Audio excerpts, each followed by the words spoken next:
오늘은 사무엘 3장 1절에서 5절 말씀까지 하나님 말씀 전하겠습니다. 이제 이 3장이라는 것은요, 3장의 1절은 2장 8절부터 시작해가지고 4장 12절까지 계속되는 다윗과 사울의 집안 간의 대립과 갈등을 한마디로 요약해 준 게 바로 1절 말씀이에요. 1절 말씀에 사울의 집과 다윗의 집 사이에 전쟁이 오래매 다윗은 점점 강하여 가고 사울의 집은 점점 약하여 가니라. 근데 이 양 진영, 다윗과와 사울과를 이렇게 비교를 해주잖아요. 다윗과와 사울과를 비교를 해주는데, 다윗의 가문은 점점 흥하고 사울의 가문은 점점 쇠하다라는 것으로 한 구절로 딱 말해주는 거예요. 그러니까 어떤 것이 흥황하고 어떤 것이 창대하고 어떤 것이 열매가 많이 맺는 것은 어쨌든 하나님의 축복이든지 하나님의 복이 아니든지 기분이 좋은 거잖아요. 그잖아요.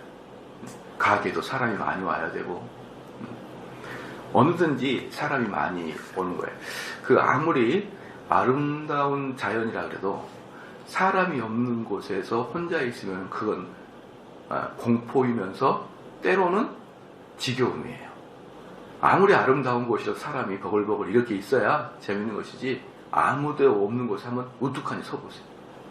그것만큼 지겨운 게 없어요. 그것만큼. 그런데 이제 여기서 이제 사울의 간은 점점 강하여 가고, 다윗의 간은 점점 강하여 가고 사울의 집은 점점 약하여 갔다라는 것이 이제 1절에 딱 이제 하나로 다윗과 사울의 모습을 보여주고 하나님의 의도가 어디에 있다는 것을 한 절로 보여주고 있습니다. 그래서 이제 2절에서 5절까지는 다윗이 헤브론에서 통치하였던 약 7년간 동안 낳았던 6명의 아들들의 명단을 쭉 기록하고 있고, 이제 이후에 여기에 나와 있죠. 다음에 예루살렘 통치 33년 기간 동안에 13명의 아들을 더 낳습니다. 13명의 아들을 더 낳아서 다윗의 아들은 총 19명. 19명. 이제 그 다음에 이제 6절 이후부터는 이제 사울 왕가의 몰락을 기록하고 있어요. 몰락을 기록하고 있는데 최종적인 몰락이 뭐냐 그러면 요단강 동편의 사울의 네 번째 아들이었던 이스보셋의 왕권이 요단 동편 마하나임에서 형성되었다는 거 여러분 알고 계시죠? 이스보셋이에요. 그러니까 사울의 네 번째 아들 이스보셋이, 그렇죠? 사울의 군대 장관이었던 아브넬에 의해서 왕권이 만들어져요. 군대 장관 아브넬이 사울의 막내 아들 이스보셋을 찾아내서 그 이스보셋을 선두에 두고 왕권을 만들었는데 그게 마하나임이었죠. 그 마하나임을 중심으로 한 이스보셋의 왕권이 약 2년 동안 지속되다가 결국 2년 후에 완전히 몰락을 하게 됩니다. 이제 그러면서 사울의 족속은 완전히 끝장이 나고 이제 마무리가 되는 것이죠. 그러면 이제 이 이스보셋의 왕권이 어떻게 망하냐면요. 마지막에 어떻게 망하냐 그러면 사건의 발달은 이렇습니다. 군대 장관 아브넬과 이스보셋 간에 문제가 하나 발생하는데 간통 사건의 문제로 둘이가 이제 티닥티닥 싸우게 되는 거예요. 그런데 다음에 이제 살펴보겠지만 간통 사건의 문제로 싸우게 됩니다. 그게 이제 6절부터 이제 내일부터 우리가 볼 것인데요. 싸우게 되는 것이에요. 그래서 이 사건이 이제 어떻게 발전했냐면 이제 둘이 또 싸우니까 아브넬하고 이스보셋이 싸우니까 아브넬이 몰래 다윗에게로 넘어와요. 다윗에게 넘어와가지고 다윗에게로 넘어와서 나라의 통합에 대해서 다윗하고 이렇게 이야기를 주고받게 되는 거죠. 그러니까 자기는 이제 이스보셋 밑에서 충성을 다하고 싶지 않은 거죠. 그러니까 다윗은 넘어와가지고 그 나라를 바치겠다라는 식으로 이렇게 이야기를 하는 것이죠. 그래서 이제 다윗은 오케이, 너무 잘했다, 좋다고 생각하고 그 사람을 보냈어요. 보내는데 어떻게 되냐면 돌아가고 있는데 요압이 그 소리를 듣습니다. 요압이 그 소리를 들어가지고 그 사람을 불러다가 살해를 해버려요. 그러니까 이 다윗은 나중에 스스로 고백하기를 가장 다루기 힘든 사람이 요압이라 그랬어요. 나에게 가장 충성하지만 가장 골치 아픈 사람이 요압인 거예요. 그러니까 아마 다윗이 왕이지만 군대 장관 요압의 눈치를 볼 수밖에 없었던 상황이었죠. 그러니까 사실은 이렇게 뭡니까? 한 외국에서 와가지고 외교부장이죠, 외교부장. 대사, 외교부장 이런 사람들을 돌려보내면서 죽이는 경우가 어디 있습니까? 그게 아무리 적군이라 그래도. 그런데 여기서는 분명히 외교관으로서 온 거거든요. 자기 나라를 통째로 이제 다윗 밑으로 들어오겠습니다. 이런 외교 친서를 가지고 온 사람을 돌려보낼 때 요압이 중간에서 죽였다. 이건 뭐랑 똑같냐 그러면 다윗을 알기를 뭘로 아는 거죠. 다윗 알기를 뭘로 아냐. 아무리 적장이라도 이런 식으로 죽이진 않잖아요. 이것은 너무 비열한 거잖아요. 너무 비열한 거지 않습니까? 옛날에 보면은 종교개혁 당시 때 그 로마 카톨릭 애들이 그렇게 비열했어요. 와서 네가 그렇게 외치는 게 뭔지 와서 한번 얘기해봐라.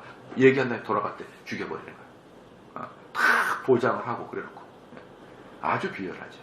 와서 그래 네가 말하는 것을 한번 우리가 알아듣게 설명을 해봐라. 다 이렇게 불러요.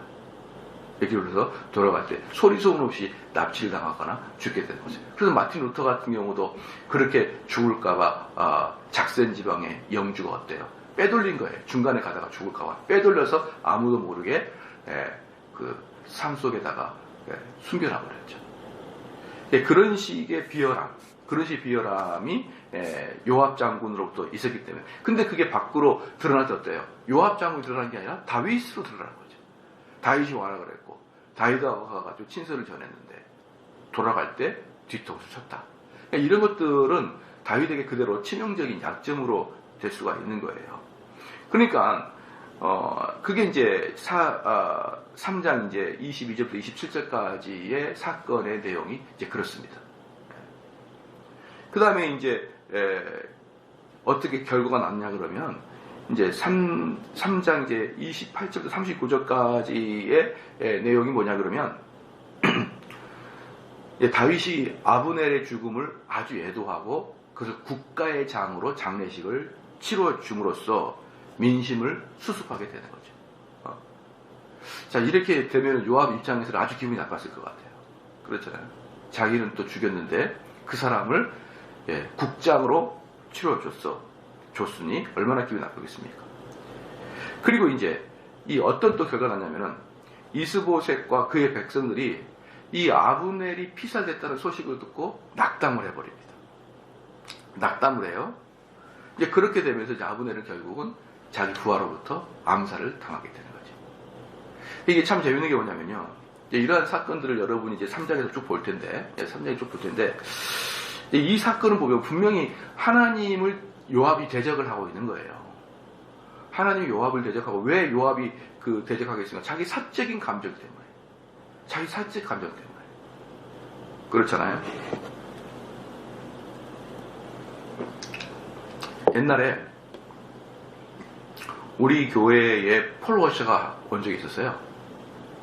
폴워셔가 온 적이 있었는데 2013년에요. 여름에 폴워셔가 왔는데 그때는 저는 몰랐었는데 폴워셔가 되게 유명해졌었던 거예요. 한국 사람들이 폴워셔를 좋아하는 사람이 상당히 많았다는 것을 저는 그 세미나를 오픈하면서 알았어요. 그 광고도 별로 안 했는데 어떻게 알고 전국에서 그렇게 밀려와가지고 그때 아마 제 기억에서는 400명 정도가 꾸준히 참석했고 그리고 등록한 수가 600명이었던 거 정도 됩니다. 등록한 사람이 600명 되고 꾸준히 3박 4일 동안 참석한 사람은 400명 정도 계속 차 있었어요. 그게 얼마나 큰 엄청난 세미나라는 것을 그 다음번 세미나를 개최를 해보니까 알겠더라고요.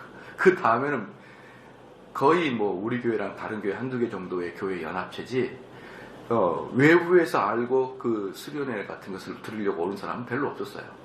그런데 교회 초창기 때는 어디서부터 왔는지 그렇게 600명이 등록을 했고 400명이 꾸준히 3박 4일 동안 들었는데 그만큼 유명하고 또 포로쇼가 잘생겼고 호소력이 강하고 이미 한국에서는 그 유튜브를 통해서 정평이 나 있었던 것을 이제 나중에 알았죠. 그러니까 사람들이 그 사람을 보면서 많이 울었어요. 그러니까 그분이 강의가 끝나고 1대1로 상담을 했었어요. 1대1 상담을 해줬습니다. 우리가 좀 그걸 부탁을 했거든요. 사람들이 줄을 서가지고 그분하고 상담을 해요. 그때도 알았습니다. 그 다음부터 상담을 해도 돼요. 그렇게 줄을 서가지고 상담한 적이 없어요. 다른 외국 목사도 다. 그냥 다 뿔뿔이 뜯어가는데 그 목사한테는 쫙 줄을 서가지고 뭐 한 3, 40명이 줄을 서서 상담을 또 했어요. 근데 상담하는 사람들의 거의 60, 70% 이상은 울었습니다. 울었고, 뭐, 얼마나 영어를 잘해서 그러는지 어떻게 영어라는 게 그러잖아요. 영어라는 게 그 감정이입까지 잘 안 되잖아요. 그러니까 저는 영어 이런 강의를 듣고 통역 강의를 들으면 정말 따분한 게 그분의 감정보다는 그분의 정보만 들어오는 것 같아요. 그러니까 외국어를 듣고 울었다? 그래서 저는 상당히 이것은 무슨 거의 네이티브 스피커인가라고 생각할 정도로 그렇게 됐어요.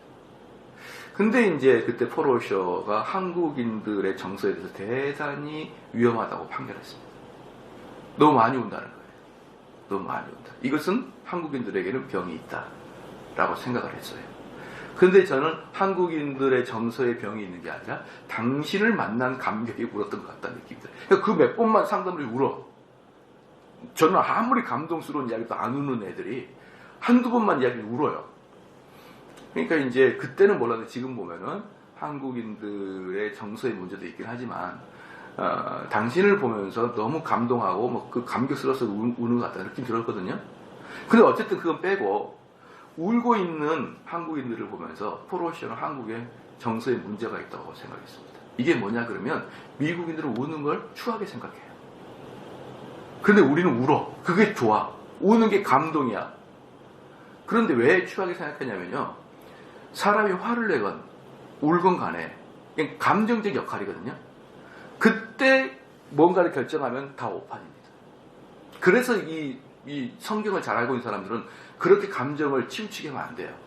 항상 자기가 좋은 걸 선택할 때는 바른 이성을 가지고 선택을 해야 되는데 한국 사람은 딱 손 울어버리니까 한국 애들이 정말 은혜 받아서 이렇게 여기지 않고 얘네들의 마음에 정말 심각한 병이 있구나. 포로쇼가 한국을 처음 왔고 그때 오고 그 다음 안 와요. 그리고 한국을 안 오기로 포로쇼는 결정한 것 같아요. 근데 첫 번째 이미지가 우리 교회에서 뭐 펑펑 울고 있기 때문에 한국인들에게는 문제가 있다는 이미지를 갖고 돌아갔습니다, 여러분. 그렇잖아요. 그러니까 사람들이 감정에 휩싸일 때 울거나 웃거나 또는 자기 사적인 어떤 문제 때문에 감정적 사건으로 대위를 그르치는 것은 큰 인물이 못 되는 거예요. 그래서 여러분들 안 울어야 됩니다. 안 울어야 되는데 희한하게 한국 교회는 우는 것을 복받았다, 은혜 받았다고 여기고 있기 때문에 자주 울어요. 물론 하나님께 기도할 때는 당연히 우는 것은 좋죠. 근데 사람들끼리 할 때도 툭 하면은 특별히 여성분들 눈물 쭈글쭈글 흘리고 있고 또 돌아서면은 세상 천지에 그렇게 악한 사람들이 또 없어요. 악한 사람이. 그런 것들에 대해서 한국인들은 별로 의식을 못하고 있는 것 같은데 이런 감정이 도취돼서 감정적으로 국가일을 그르친다? 요압이? 이건 정말 큰 문제였죠. 자기 사적인 문제로 왕하고 외교관의 문서를 가지고 이야기했던 사람을 찔러주겠다는 것은요. 용납 자체가 안 되는 겁니다, 여러분. 요압은 철저히 아주 감정적인 사람이라는 것을 볼 수가 있고 이런 사람이 능력이 있어가지고 군대 장관이 됐지만 그렇기 때문에 다윗은 말년이 어려웠던 거예요. 그리고 요압은 결국 솔로몬한테 죽게 되는 거죠. 다윗의 명령에 의해서. 저 인간은 안 돼. 제가 군대 장관이 있을 때까지는 절대로 안 돼. 그래서 뭡니까? 이 어느 곳의 지도자든지 감정의 흔들림이 없는 사람이 지도자가 돼야 되는 것이고 뭐 의사들이 어때요? 의사들이 마음을 따뜻하게 감정적인 의사라 그러면 그 사람이 제대로 수술하겠냐 이 말이에요. 울고 있지. 이 세태에서 울고 있고 이 환자에서 울고 있지. 누가 수술하고 있냐. 감정적이 이렇게 배제되고 기술만 가지고 있어야 제대로 된 의사가 되는 거지. 어떤 분야이든지 뭔가를 책임지고 있는 사람들은 감정보다는 이성이 훨씬 발달되어 있어야 된다라는 것을 여러분 알아드립니다. 만약에 그럼에도 불구하고 잘 보십시오. 이게 요압은 잘못했어요. 요압은 잘못했는데 그럼에도 불구하고 요압이 그 적장, 외교 또는 적군의 군대 장관 얘를 죽였기 때문에 이스보셋이 낙담을 해버리는 거예요. 낙담을. 그러면서 그쪽 사람들이 다윗한테 대항할 의지를 갖지 못하고 포기를 해버렸습니다. 놀라운 건 뭐냐면요. 사람의 반역도 하나님은 사용해가지고 그대로 결과를 똑같이 일어나버려요. 잘 봐보십시오. 하나님은 어차피 이스보셋을 끝내려고 그랬어요. 그렇기 때문에 이 요압이 중간에서 그 일을 하든 그 일이 하지 않든 결과는 똑같아요. 아시겠죠? 요압이 그 군대 장관을 죽이든 죽이지 않든 결과는 2년 정도 지나면은 이스보셋을 끝냅니다. 하나님께서. 그래서 우리가 어떻게 하나님의 말씀을 순종하고 순종하지 않느냐에 따라서 하나님의 역사가 바뀌고 바뀌지 않습니다. 그렇게 여러분 생각하면 안 돼요. 단지 하나님의 그 놀라운 그 철도와 같이 큰 기차가 지나가는데 거기다가 태클 걸지 말란 말이에요. 태클 걸면 당신들 발만 부러지니까. 태클을 걸든 말든 기차는 지나가는 거예요. 근데 태클을 걸어봐야 자기 발목만 부러지는 거죠. 그렇기 때문에 요압이 이렇게 하든 말든 다윗의 왕권이 형성될 것이고 사울은 쇠하여질 것이고 다윗은 왕이 될 것이고 요압은 이렇게 안 했으면 훌륭한 장수로 남아서 길이길이 칭찬받을 건데 세 가지 일이 있습니다. 그 일 때문에 다윗은 사울한테 요압을 죽여라 비밀리에 명령하고 돌아갔습니다. 그러니까 우리는 하나님의 그냥 말씀에 꾸준히 순종하고 있는 그 삶 자체, 그러면 큰 그림은 하나님은 그려가셔요. 하나님 그려가시고 그 큰 그림 속에 나의 행위에 따라 변화되고 그런 건 없는 거예요. 그냥 우리는 내가 할 일을 하나님의 뜻대로 하게 되면 복을 받을 것이고 하나님과 거역된 삶을 살면 어쨌든 어려운 고통을 당하게 될 것이고 그것만 여러분이 밀고 나가시기를 주여 축원합니다. 그 사건을 정확히 볼 수 있는 게 바로 3장의 사건이에요. 그 다음에 좀 더 이제 보면은 이제 1절에도 보면은 다윗은 흥하여고 사울은 쇠하였다. 제가 이제 이 부분도 제가 좀 사람들이 말하고 싶은 게 뭐냐면 지금의 이제 많은 교회에서 큰 대형 교회가 여러 가지 문제를 많이 일으켰습니다. 예컨대 사랑의 교회에서 엄청나게 오종영 목사님이 큰 문제를 일으켰죠. 또 명성교회에서 아버지와 아들 세습의 문제 때문에 한동안 문제를 일으켰죠. 충영교회에서도 한번 대판 싸웠죠. 여러분 큰 교회 중에 문제를 일으키지 않는 교회가 몇 개가 없어요. 다 전국적으로 문제를 일으켰던 교회들이 큰 교회가 많습니다. 그랬더니 요즘에 이제 어떤 현상이 나타나면 이제 몇 명 앉혀놓고 소규모의 교회가 건강한 교회라고 자꾸 거짓을 이야기하고 있어요. 큰 교회가 잘못된 것은 교회가 크기 때문에 잘못된 게 아니라 잘못된 사람들 때문에 잘못되는 거예요. 여러분 이해가 되십니까? 물론 우리나라 대형 교회 너무 크긴 하죠. 교회라고 말하기에는 너무 커요. 그러나 진짜 교회다운 교회는요, 제가 봤을 때는 1000여 명 가까이는 돼야 그래야 교회 같아요. 왜냐하면 교회가 왜 교회냐 그러면은 저는 300명 이상은 돼야 된다고 봐요. 교회가 왜 그러냐 그러면요, 교회는 자기의 은사로 서로를 섬기는 거예요. 그러지 않으려면 집에서 혼자 예배를 드리면 되죠. 그럼 교회라는 것은 하나님께 예배를 드린다 개념도 있지만 그렇잖아요. 아니면 가족끼리 예배를 드리면 하나님께 예배를 못 드리는 건가요? 교회라는 것은 사람들의 각자의 은사로 각자를 섬기는 교회예요. 그럼 각자의 은사가 되려고 그러면 어떤 사람은 가르치는 사람, 어떤 사람은 인내의 사람, 어떤 사람은 상담의 사람, 어떤 사람은 찬양의 사역, 어떤 사람은 수많은 봉사의 사역, 또는 돈으로 섬기는 사역, 몸으로 헌신하는 사역, 기도하는 사역, 어마어마하게 많은 은사가 필요해요. 그 은사가 구동되려고 그러면 열혈 300명은 돼야 됩니다. 열혈로. 그 각자의 은사들로 한 공동체가 서로 섬기고 섬김을 받으려고 그러면 우리 몸이 하나의 구동체가 되어서 눈, 코, 입, 심장, 간 모든 것들이 하나의 은사로서 다 온몸이 돌아가려면 적지 않은 기관들이 필요하듯이 교회도 적지 않은 사람과 적지 않은 기관이 필요합니다. 그게 교회예요. 그게. 그래서 교회는 제가 봤을 때 최소한 몇백 명 이상은 모여야 그때부터 교회다운 교회가 되는 거예요. 예컨대 이제 그런 것입니다. 보통 이제 우리가 그 교회 헌법을 보면은 하나의 목사 2명의 장로가 하나의 당회예요. 장로가 2명 이상이 돼야 됩니다. 2명이 안 되면은 그건 당회가 아니고, 그래도 당회가 안 되면 하나의 교회가 안 돼요. 여러분 이해가 되셨죠? 하나의 목사와 2명의 장로가 있어야 됩니다. 그러면 이 하나의 목사와 2명의 장로는 뭐냐면 3명의 장로란 뜻이에요. 장로가 셋이에요.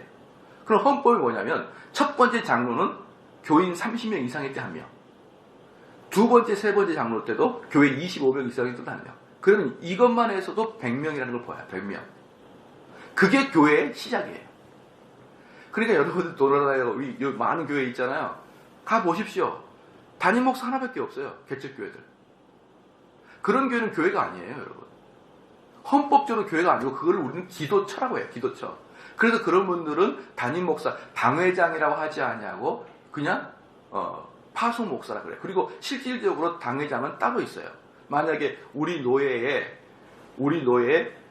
그런 개척교회들이 몇 개 있다. 그럼 제가 담임 목사가 돼서 돌아봐야 되는 거예요.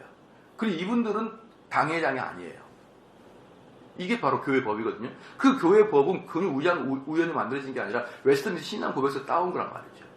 그럼 뭐냐 그러면은 장로 둘, 목사 하나, 이렇게 하나의 당회가 이루어졌을 때 비로소 그것을 하나의 교회로 보고, 그래서 이것이 되지 않냐면은 기도처 또는 다른 말로 표현하더라도 교회라고 표현하지 않습니다.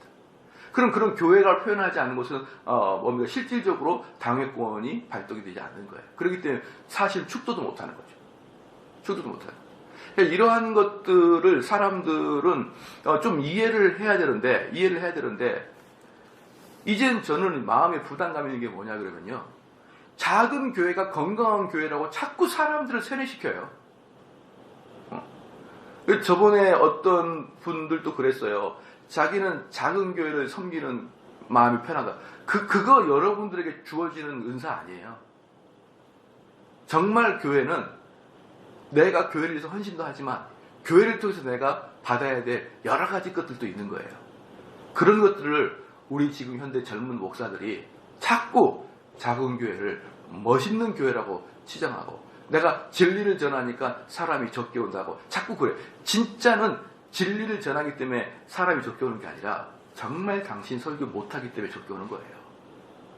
설교 못하기 때문에 적게 온다는 말을 여기까지 차오르는데 난 차마 못하겠는 거야. 인격 때문에. 당신 설교 때문에 그러는 거예요 라고 이야기하고 싶은데 여기까지 차오르지만 어떻게 그 소리를 목사 면전에 대고 할 수가 있어요. 제가 아무리 얼굴에 뻔뻔하다고 그래도요. 그러면 그냥 듣고 있는 거예요. 근데 여러분은 목사가 아니니까 제가 말할게요. 지겨워요. 그분들 설교들은. 졸리고. 그러면은 뭡니까? 내가 더 열심히 헌신하고 내가 더 설교를 개발하고 우리 교회 성도들과 열심히 전도해가지고 부흥시키고 이런 마음이 있어야 되는데 이제는 아예 적게 오고 사람 숫자가 적게 오는 것을 얼마나 귀하게 생각하는지 몰라요. 그래서 요번에 제가 묻고 싶은 게 있네. 신천지 봐봐요. 욕할 처지 됩니까? 깜짝 놀라는 거예요. 1년에 조회수 몇만 명이야. 신천지 욕할 만큼 요만큼도 없어요. 그렇게 여러분들 당신들 그 신천지처럼 전도해 봤습니까? 신천지처럼 그렇게 그 교회를 위해서 헌신해 봤나요? 정말 놀랍잖아요. 이번에 신천지 다가 사람들 다 놀랐을 거예요. 아마 속으로 다 겁먹었을 거예요. 야, 저 신천지 잘못 건드면 죽겠네. 근데 지금 우리나라 정부 보십시오. 교회 쭈물딱쭈물딱 걸려요. 쭈물딱쭈물딱 걸려도 어떤 똑똑한 놈들은 정부의 시책을 따라야 된다. 어떤 놈들은 반항하자. 4분 5열이야. 하나로 뭉치지 않아요. 이렇게 오합지졸인데 이렇게 교회 헌신하지 못하는데 무엇 신천지를 욕합니까? 비록 신천지를 거짓말 덩어리라도, 거짓말 덩어리잖아요. 처음부터 전도 때도 거짓말이잖아요. 그런데도 불구하고 저렇게 지네들 교회를 위해서 헌신하고 있는데 정말 우리 정통 교회는 그 신천지를 저런 욕할 자격도 없다고 봐요. 차라리 너도 신천지 욕하려고 그러면 교회나 좀 커서 욕해라. 너도 좀 가가지고 열심히 전도하고 신천지처럼 그렇게 헌신적으로 주님을 섬기다가 걔네들은 이만희를 그렇게 헌신 섬기잖아요. 그러다가 해라 이 말이에요. 여기서 제가 1절 말씀에 뭡니까? 다윗은 흥황하고 사울은 쇠하더라. 모든 흥황은요, 기쁜 거예요. 속마음 감추지 마세요. 속마음 감추지 말아요. 흥황은 기쁘죠. 내 설교 들으러 사람이 오면 기쁘죠. 그게 왜 기분 나쁜 일입니까? 내 설교 듣기 싫다 나가는 건 슬픈 일이에요. 근데 왜 그것에 대해서 사람들이 자꾸 요즘에 문제를 제시하는지 모르겠어요. 물론 지금의 대형교회를 저는 동의하는 게 아니에요. 그렇다고 해서 극단적으로 이쪽 추로 와가지고 이제 소형교회고 이제 몇 명 안 내는 것이 참된 교회다, 이런 생각을 가지게 되면 안 된다. 저는 오늘 1절까지만 말씀을 드릴 텐데요. 이제 원래는 2절부터 5절까지 쭉 말씀을 드리려 했는데, 그러는 거예요. 우리 성도들이 지금의 여러분들이 신천지를 이기려고 그러면 딱 두 가지가 있어야 됩니다. 신천지보다 앞선 교리가 있어야 돼요. 그 신천지보다 앞선 열정이 있어야 됩니다. 열정이 있어요. 저는 저희 교회는 충분히 이길 수 있다고 봐요. 왜냐하면은 신천지 출신도 제가 몇 명 만나봤거든요. 우리 교회 중에. 우리 교회 중에 신천지 출신 만나봤습니다. 그분이 저한테 얘기했어요. 신천지에 가서 교리를 들으면 황홀하다 해서 황홀. 그분이 저한테 그러더라고요. 목사님, 신천지 TV 나오듯이 강제적으로 막 데려오는 것 같죠? 여러분 한번 생각해봐요. 21세기 대한민국에서 강제적으로 데려와서 될 게 어디가 있습니까? 다들 대학생이고 다들 스카이 나오는 애들 많은데 거기에 강제적으로 해가지고 될 애들이 어디 있어요? 다들 이성을 갖고 있는 애들인데, 그렇게 신천지는 그러지 않는다는 거예요. 신천지는 철저히 자발적이라는 거예요. 심지어 열심히 하고 싶어도 카트 시키는 게 신천지라는 거예요. 그런데 신천지가 그렇게 사람을 압박하고 감독하고 감시하고 속이고, 그렇게 PD 수첩에 나오면 나올수록, 그런 식으로 PD 수첩에 나오면 나올수록 신천지는 어머? 저거 우리 아닌데? 국가와 일반 개신교가 우리를 핍박하네? 예수를 빌라도가 핍박하듯이. 그런데요, TV에서 걔네들이 비리를 터뜨릴수록 신천지는 진짜 우리가 진실인가 봐, 이렇게 말한대요. 제가 그걸 물어봤거든요. 아무리 자기 교회가 좋다고 해도 계속 TV에서 그렇게 공격을 하고 이단이고 사이비라고 하면은 그 내부의 균열이 없냐, 그걸 물어봤거든요. 천만의 말씀이에요. 말씀이 하면 할수록 세상은 나를 핍박한다. 세상은 진리를 핍박한다. 유대인 빌라도와 유대인들이 예수를 핍박한다. 우리를 핍박한다. 더 강경해요. 더 단단해지고 더 부흥된대요. 그거 하면 할수록. 그거 하지 말아야 된대요. 신천지는 철저히 자발적이에요. 강제하지 않습니다. 단 교리가 너무 황홀해요. 기존 교회에서 들었던 내용과 다르게 전부 다 성경만 가지고 합니다. 기존 목사님 뭐 합니까? 오늘 읽었던 신문, 지금 시국, 이런 이야기 하죠. 근데 신천지 목사들은 그런 얘기 전혀 안 하고 성경만 풀어줘요. 그런 거 듣고 있다가 기존 교회 가가지고 목사들의 싱거운 설교 들으면 도무지 적응이 안 된대요. 도무지.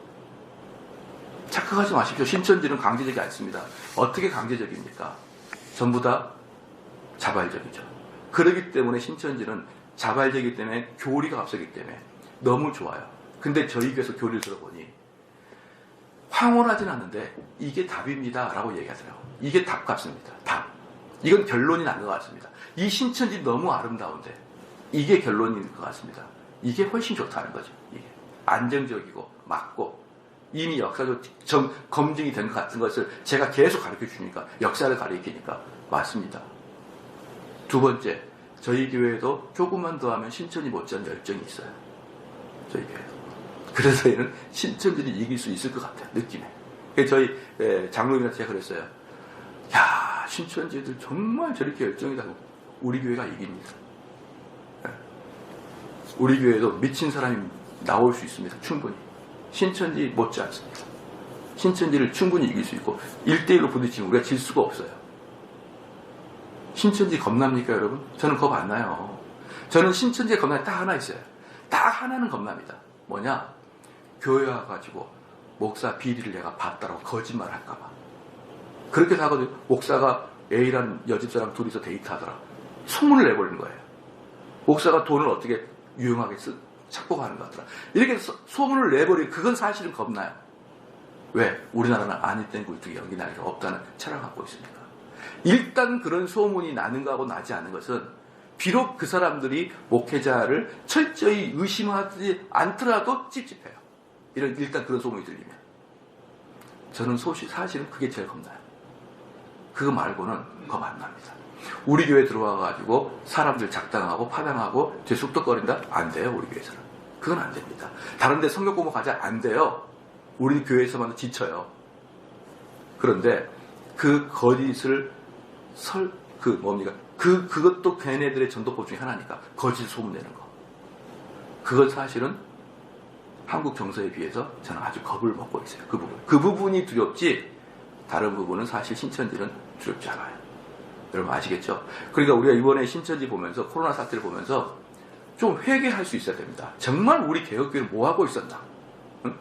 1년에, 제가 이번에도 들은 얘기인데, 그 시험에 합격을 해야만, 그러니까 2년 동안을 열심히 센터에서 공부하다가 그 시험을 합격할 때 비로소 이만희 얼굴을 본대요. 그런데 2년 동안 그 이만희를 보려고 그렇게 공부하고 통과시켜가지고 그렇게 낙오된 사람들 중에서 합격하는 사람만 몇만 명이고, 지금 현재도 열심히 센터에서 공부하는 애들이 10만 명 가까이 된대요. 10만 명 가까이가. 열심히 공부하고 있대, 아직도. 여러분 교회 청년들 봐봐요.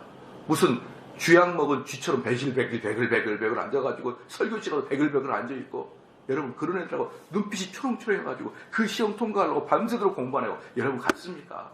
같아요. 우리 교회들 보면은 중지자 자녀들 베글베글 거리고 앉아있어요. 베글베글 거리고. 모든 성경에 관심 있고 성경에 열정인 사람은 신천지가 쏙쏙 빼가버립니다. 저는 2단 출신들과 일반 교회 출신들을 비교해보면 2단 출신이 훨씬 순수하고 훨씬 열정이 있어요. 항상 이들은 목자를 잘못 만나서 문제지 성향 자체는 얘네가 낫다니까. 보편적인 이런 교회 출신들 중에 이렇게 순수한 사람들이 별로 없어요. 여러분. 정말 우리는 흥황한 거에 대해서 부러워하고 흥황하기를 바라고 소원하고 기도해야죠. 언제까지 대형교회 탓하면서 교회 부흥에 대해서 관심 안 갖는 것이 정직한 자인 것처럼 그렇게 여기고 있겠습니까? 각 교회마다 부흥의 소리가 들리고, 각 교회마다 청년들이 뒤집어지고, 청년이 몰려온다는 소리 듣도 보도 못했네요. 저는 요 근래 한 몇십 년 동안 전병훈 목사의 3.1교회 청년부가 몰려온다는 소리 듣고 거의 못 들었네. 지금까지는요. 그게 20년 전인데요. 이게 뭡니까 여러분? 각 교회 청년들은 베글베글 거리고 있고, 각 교회 젊은이 다 빠져나고, 전부 다 이제는 몇십 년만 지나면은 극강할 수밖에 없는 연로한 층이 이제 다 교회 다수가 돼버렸으니 이거 어떻게 할 거예요, 한국 교회? 심각하죠, 그죠? 저는 절대 신천지 미워하지 않습니다. 저는 어떤 사람을 좋아하냐면요, 자기가 옳다는 일에 목숨 건 사람을 좋아해요. 근데 신천지는 그래요. 좋아하죠. 인간적으로는 괜찮아요, 걔네들이. 단 교리가 틀려서 그렇지. 자기가 원하는 것을 자기 목숨을 못 건다. 사나이가 정말 사나이라 그러면 일생을 걸고 자기 목숨을 걸고 헌신해 본 적은 있어야 될 거 아니에요. 무엇이든지 간에 국가를 위해서든지 아니면 교회를 위해서든지 아니면 최소한 자기 축구 클럽을 위해서라든지 한번 자기의 옳다고 생각하는 것을 투자해서 자기의 목숨을 한번 걸고 그 일을 한번 해봐야죠. 그게 사나이지. 그런데 지금 일반 교회에서는 그런 사람이 거의 없어요. 없고 그런 사람 전부 다 신천지가 앉아있는 거예요. 다 앉아가지고 정말 방향성만 쏘가가지고 그렇게 앉아있는 것이지, 그들의 댐댐이 자체는요, 저는 일반 기성교회가 배워야 되고 그들을 그대로 마케팅해가지고 똑같이 우리 교회도 사용해야 되는 거예요. 똑같이.